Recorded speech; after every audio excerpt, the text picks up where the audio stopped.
Hello class, welcome back बच्चों। बेटा बात कर रहे थे सोल प्रोप्राइटरशिप की, मीनिंग पढ़ चुके हैं बेटा, सारे फीचर्स फिनिश कर दिए हैं, एडवांटेजेस फिनिश हैं। एक एडवांटेज डायरेक्ट इंसेंटिव को मैंने पेंडिंग छोड़ा हुआ है बेटा, ठीक है। जिस दिन कंपनी होगी बेटा उसके बाद ये समझ में आ पाएगी। बेटा बात कर रहा हूँ लिमिटेशंस की, और बेटा लिमिटेशन कराने में मेरे को हार्डली 10 से 15 मिनट लगेंगे। सबसे पहली लिमिटेशन है बेटा लिमिटेड रिसोर्सेज। सबसे पहली लिमिटेशन है बेटा लिमिटेड रिसोर्सेज, और समझना बेटा इस बात को। बेटा रिसोर्सेज का मतलब यहां पर पैसे से है। कहता है सोल प्रोप्राइटर के पास लिमिटेड रिसोर्सेज है। यहीं पर बेटा मैं इसको कंपेयर कर दूंगा कंपनी से और क्लैरिटी आ जाएगी आपको बहुत ज्यादा। समझना बेटा, देखो सोल प्रोप्राइटर एक इंसान है, और बेटा कंपनी बेटा कंपनी में आपको आज ही ये बात समझ लेनी चाहिए कि जो मैक्सिमम नंबर ऑफ मेंबर होते हैं वो बेटा अनलिमिटेड होते हैं। यानी कि बेटा कोई लिमिट ही नहीं है बेटा कंपनी में मैक्सिमम नंबर ऑफ मेंबर की। बाबू आप सोल प्रोप्राइटर हो, आप एक इंसान हो। मैं पूछता हूं आपसे, एक इंसान जो पैसा ला सकता है और जो कंपनी पैसा ला सकती है, क्या कभी बराबर हो सकता है? सर आप एक इंसान, आप क्या ले आओगे? चलो मैं बोलता हूं करोड़ रुपए ले आए। बेटा कंपनी में मैक्सिमम नंबर ऑफ मेंबर कितने हो सकते हैं? अनलिमिटेड। मैं बोलूं बेटा अगर कंपनी में 1 लाख लोग मेंबर है, आपने सबको कहा ना 100 रुपए ले आओ, करोड़ रुपए इकट्ठे हो जाएंगे। एक इंसान 5 करोड़ ले आएगा, 10 करोड़, 15 करोड़, 20 करोड़, 100 करोड़ ले आएगा। सर कंपनी में 1 लाख मेंबर, अगर सब 10-10 हजार भी ले आए ना, तब बेटा 100 करोड़ इकट्ठे हो जाएंगे। आप जो पैसा ला सकते हो वो कंपनी के आगे कुछ भी तो नहीं है, कुछ भी नहीं है। पहली बात बाबू देखो, सोल प्रोप्राइटर के पास अपनी सेविंग्स बड़ी लिमिटेड होती हैं। वो जो पैसा ला सकता है बेटा वो कभी कंपनी के लाए गए पैसे के बराबर नहीं हो सकता। दूसरी बात रही बोरोइंग की, यानी कि बेटा लोन की, कर्जे की। बेटा हर बैंक, हर फाइनेंशियल इंस्टीट्यूशन सोल प्रोप्राइटर को लोन करते टाइम डरता है। क्यों बेटा? There is a limited life. उन्हें लगता है इसे 500, 100 करोड़, 200 करोड़ का कर्जा दे दो, कब मर जाएगा बेटा ये तो। जिस दिन खत्म होगा सारे पैसे खत्म हो जाएंगे। कभी देखा सोल प्रोप्राइटर के पास लोन हो करोड़, 2 करोड़, 5 करोड़, 20 करोड़ का, 100-200 करोड़ का? सर मैक्सिमम देखा होगा 5-7 करोड़, बस मैक्सिमम। कंपनी पे लोन देखे हैं 10-10 हजार करोड़, 20-20 हजार करोड़। कोई बैंक, फाइनेंशियल इंस्टीट्यूशन डरता है कंपनी को फाइनेंस करने से? नहीं डरता बेटा। क्यों? क्योंकि इसकी लाइफ अनलिमिटेड होती है, इसकी जिंदगी भी खत्म नहीं होती।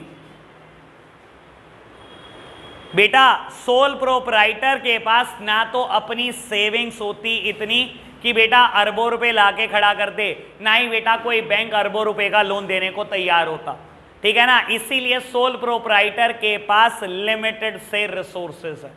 As compare to a company, sole proprietor कभी अरबों रुपए नहीं ला सकता बेटा। कंपनी अपने आप में भी अरबों रुपए ला सकती है बेटा, और कोई बैंक या फाइनेंशियल इंस्टीट्यूशन कभी डरता नहीं है कंपनी को फाइनेंस करने से। समझ आई बात? रीड करके बताना हेडिंग।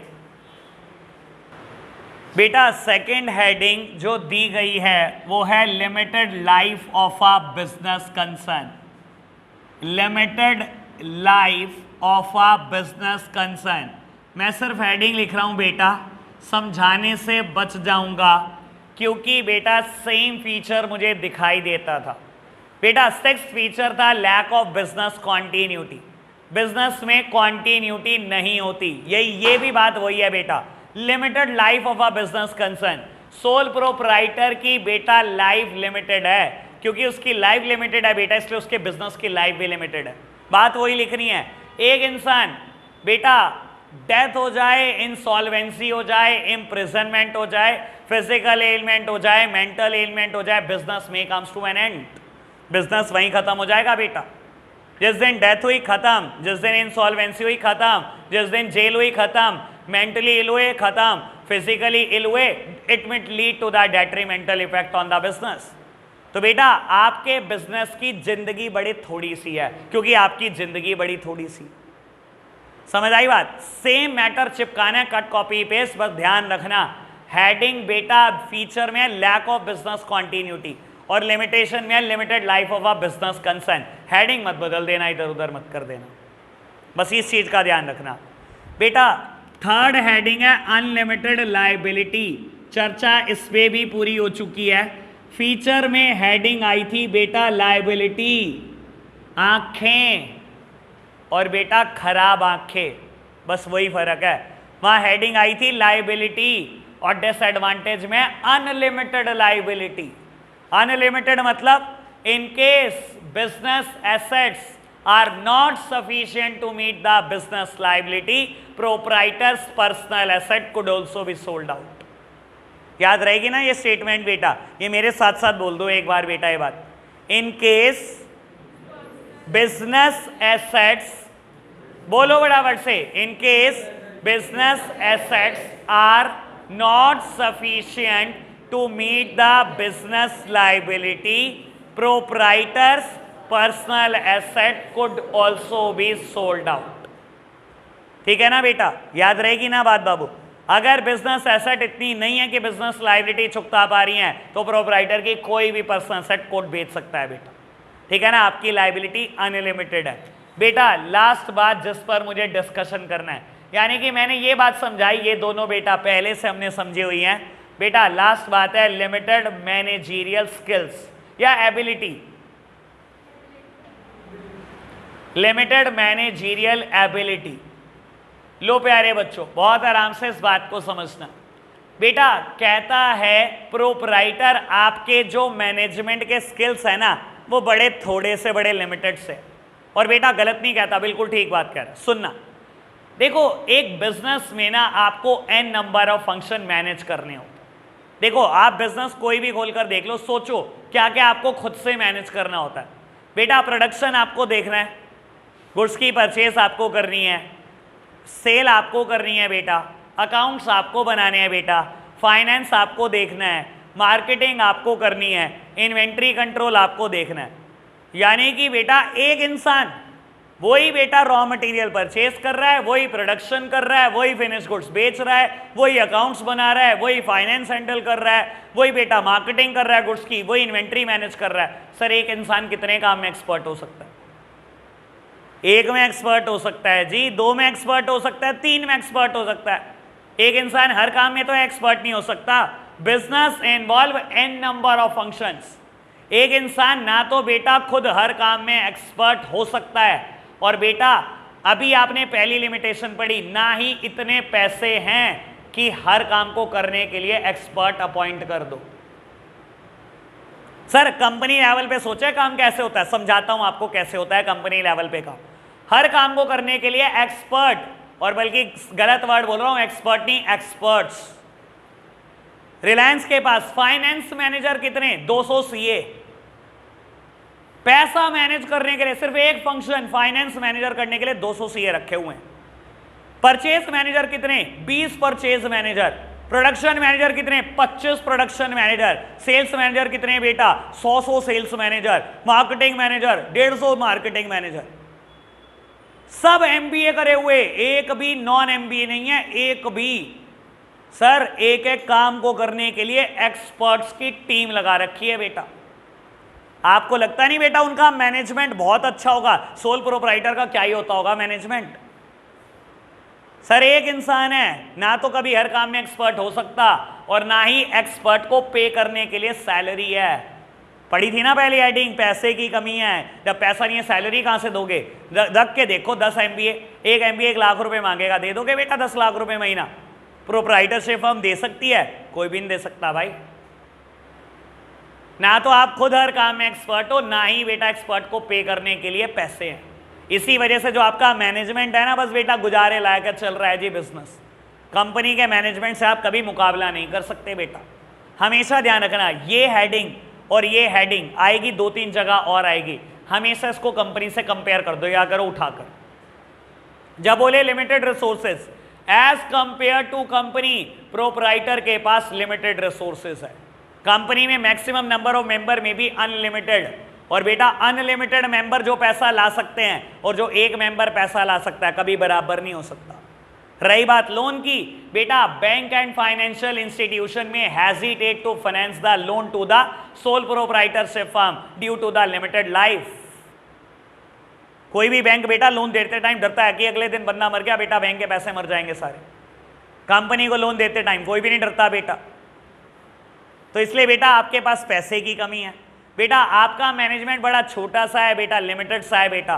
बेटा कंपनी प्रोफेशनली मैनेज होती है, ठीक है ना, हर काम को करने के लिए प्रोफेशनल है बेटा, एक्सपर्ट्स की टीम बिठा रखी है, ठीक है ना। मैं सोचूं मैं बिजनेस कर लूं कोई भी बेटा, ठीक है ना, मैं अगर बेटा अपने आप को भी देखूं ना, मैं हर काम मैनेज नहीं कर सकता, आप कितना ही पढ़ लिख लो, ठीक है ना। एक बंदा हर काम में एक्सपर्ट नहीं हो सकता। I am very good in accounts, I am very good in financing, मैं फाइनेंस भी मैनेज कर लूंगा, अपने बिजनेस का अकाउंट्स भी बहुत अच्छे बना लूंगा, इसके लिए मुझे किसी की जरूरत नहीं है। And what about marketing, sir आती ही नहीं।